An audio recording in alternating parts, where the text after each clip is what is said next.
At 2:30, we start game one of the Western Conference Series again between your Dallas Mavericks and the LA Clippers. If you want to give your predictions on the DNM Leasing hotline, you can at 877-881-1053, 877-881-1053. Same exact number to text it on the Franklin & Franco Injury Attorney hotline. Who, in how many, and why? Raph, let's start with you. Well, my gambling ticket has Mavs in 5. Oh, you bet it? Oh, I bet it. Ooh. Mavs in 6 didn't give me good odds. I didn't care for the odds. I think it's probably more likely that it's Mavs in 6, but the odds, Mavs in 5 is like 6-1. Mavs in 6 is like 2.5, 3-1. And then Mavs in 7 is back up to 6-1. So I took Mavs in 5 and Mavs in 7. But I think it'll wind up being 6, but I'll go with Mavs in 5. I think there's no doubt the better team. And Vegas says the same. They're the favorites in the series despite not having home court. Now, it's not a huge favorite. It's like minus 135 to, plus 120. It would not stun me, obviously, if they lose, but I do think they're the team to beat. And this is regardless of whether or not Kawhi is playing or not. I just think they're the better team. So, Mavs at 5. There you go. It's going to be I feel like this is the default pick, so I feel boring even saying it, but it just feels like a Mavs in 6 series to me. Like that they have been the better team. Now, there was a stretch here I saw earlier this week. There was a stretch from mid-November to early February, I think it was, where the Clippers were the best team in basketball. Record-wise, offensive rating, defensive rating, everything else. They went 31-8 during that stretch. And to close out the season, they really kind of sputtered. And you've got the Kawhi Leonard knee issue or question. You've got, in recent weeks, James Harden struggling with a foot injury. Ty Lue was asked a couple weeks ago, what's your team's identity? I read this quote, and he had said, I think our identity is that we're soft. Damn. And so, he's not afraid to push buttons. He's not afraid to change up lineups. He did it to them, in the last series that they played a couple years ago. He's done it throughout this season where he's tried different mixes and matches. He's not afraid to challenge his own thinking.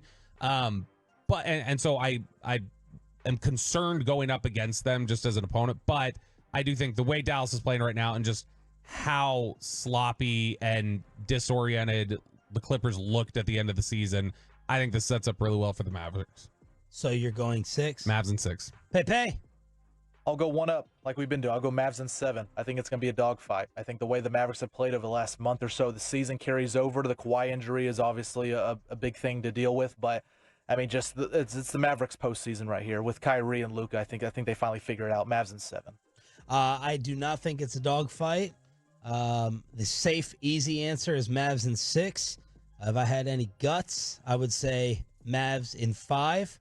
So I'll say Mavs in 6. No, but this isn't even a tough call for me. I basically feel the exact same as Choppy. You got the Kawhi injury thing lingering. But aside from that, Mavs are red hot. There are people who just don't think that the Clippers are that athletic putting the ball on the ground, that they're not that great defensively. And all the momentum is towards the Mavericks. If they were starting off at home, I'd say Mavs in 5. But I'll probably end up saying Mavs in 6. But if they win this in 5 games, I will not be surprised whatsoever at all. And we move on to round 2. Yes, Get them in with your predictions at 877-881-1053. By the way, round 2 is Mavs in 6 over the Thunder. Oh, you're already making that pick? I'm already making that pick. Man, Ruben. Someone got Ruben, our producer, Thunder fan, side-eyeing you yesterday when you were naming all the reasons why the Oklahoma City Thunder would not make it far this year. Yeah, look, it wouldn't be. Look, it wouldn't. You've been crapping. I like your NBA hot takes that you've been making. You've been crapping on Denver, too. Like the other night in your prep email, you're sprinkling in some anti-Denver stuff. I don't know whether you're just trying to be right with your preseason Jokic take, which was hideously wrong. Oh, boy, was I wrong. Really wrong. Oh, man. It made sense that he was partying. He was partying. He was worried about his horses. He was, when was he working out? Yeah, and now he's going to win the MVP. Now he's going to win the MVP. But I don't know if this is a Jokic makeup, but you've been sprinkling in some anti-Denver takes.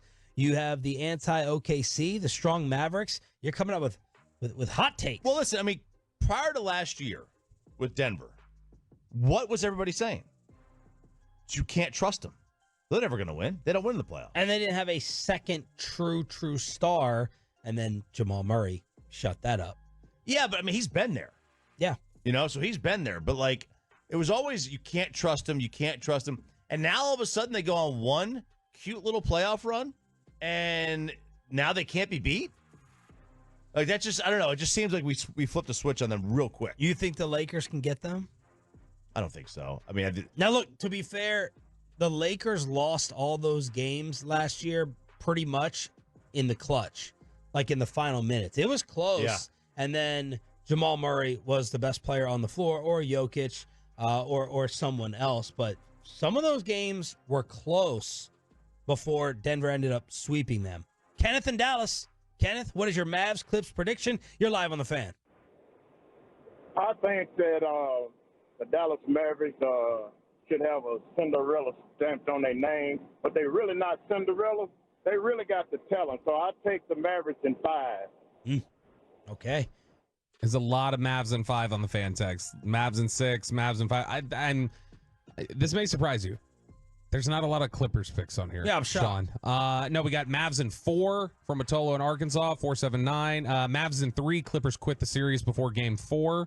Mavs in 4. Mavs in 5. A lot of Mavs in 4 actually now. There's a lot of sweep talk coming in here. Which, hey, I'd love. I'd love a sweep. I'd love to. That would be the first step in the Luka legacy crescendo here. Would be go ahead, take care of the Clippers early round, take out hot OKC, take out Denver in the West Finals, and then whoever in the East. You want to finish up your anti-Denver and Thunder take? Yeah, and then, so, like, I just look at Denver as, like, a team that we completely flipped on. Like, we went from they can't win, to now they can't lose. And I just, it's like, Did we keep saying they can't win? They can't win? They were. I don't think they were the Bills or the Ravens. Like, I don't think we talked about them like that. I think they were exactly the Ravens. Really? Oh yeah. No. It was. They were always the Jokic is soft, the Euro thing. I mean, you can't win, all that crap. That must have been your BetQL show. Maybe it was. In terms of the Thunder, we've always talked that young teams don't win in the playoffs, and not even just young teams that really haven't been there before. So I went and looked at some other teams that are comparable to the Thunder. Well, okay. 1994, Orlando was a 50-win team. They had 13 guys in their roster that had fewer than 4 years experience. Very similar to the Thunder. They get swept by a veteran Indiana team. 1995, they go to the NBA Finals. Right? There's their growing pain. The 2010 Thunder, 50-win team. They lose in the first round. That was like their first time making the playoffs in Oklahoma City. Right? They had Durant. They get him in Seattle the first year, making the playoffs in OKC. The next year, they go to the conference finals. And then the following year, they go to the NBA Finals. There's their growing pain. The only team in basically the last 50 years that makes the playoffs for the first time with a young roster, and I'm not talking about like a super team that gets built like the Heat, the Heatles, not like that. But you go from you draft, you develop, you get to the playoffs, and then you advance. The only team that's 50 years that really ever made any kind of noise was Portland in 1977 with Bill Walton, who had never made the playoffs before in the history of their franchise, and they win the NBA Finals that year. But what did it take? I mean, Bill Walton was at the time, first year in, really, and he was like already a legend, right? Already a legendary player, very, very early on in his career. So like that's what it takes. So 1/3 of all the young teams end up winning the finals is what I just heard. I wouldn't look at 1/3. I mean, there was more teams that were examples, but were like as highly seeded as OKC. Yeah, but I mean, like, it's also they are. Look, I think their youth is going to burn them. I think that they're, I don't think it's just so easy to write it off as like book it. Mavs beat them because the Mavs are older. I would probably lean Mavericks right now, but I would not be surprised at all if the Thunder beat them in like 5 or something. That's a really good basketball team. All right, Thunder beat who? The Mavs? Yeah. Oh, in 5. I'm not saying that would be. I'm just saying I wouldn't be surprised if that happened. Put the following upsets in order. Most likely, least likely to happen at 877-881-1053.